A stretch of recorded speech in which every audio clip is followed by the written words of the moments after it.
আমাদের খুলনা জেলার ডুমুরিয়া উপজেলা মাগুরখালী ইউনিয়নে দেখেন কত চমৎকারভাবে এখন অসময়ে মানে সিজন না সেই সময় তরমুজ রোপণ করছে। কত সুন্দরভাবে গাছের তরমুজ ঝুলে আছে দেখেন। তরমুজ কিন্তু অনেক লাভজনক একটা ব্যবসা এবং সিজন যেহেতু না সেহেতু তরমুজের দাম কিন্তু অনেক বেশি এখন। দেখেন কত চমৎকারভাবে কৃষক নেট জাল দিয়ে তরমুজটাকে রাখছে, জানেও তরমুজ ছিঁড়ে না পড়ে। এখন কিন্তু তরমুজের দাম অনেক। দেখেন কত চমৎকারভাবে ওই ক্ষেত মাথা পর্যন্ত লম্বা, অনেক লম্বা।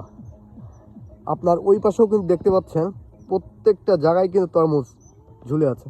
আসলে এগুলো কিন্তু দেখতেও ভালো লাগে এবং তরমুজের ব্যবসা অত্যন্ত লাভজনক। আপনার কিন্তু তরমুজের ব্যবসা করতে পারেন। ভালো থাকবেন সবাই, আল্লাহ হাফেজ।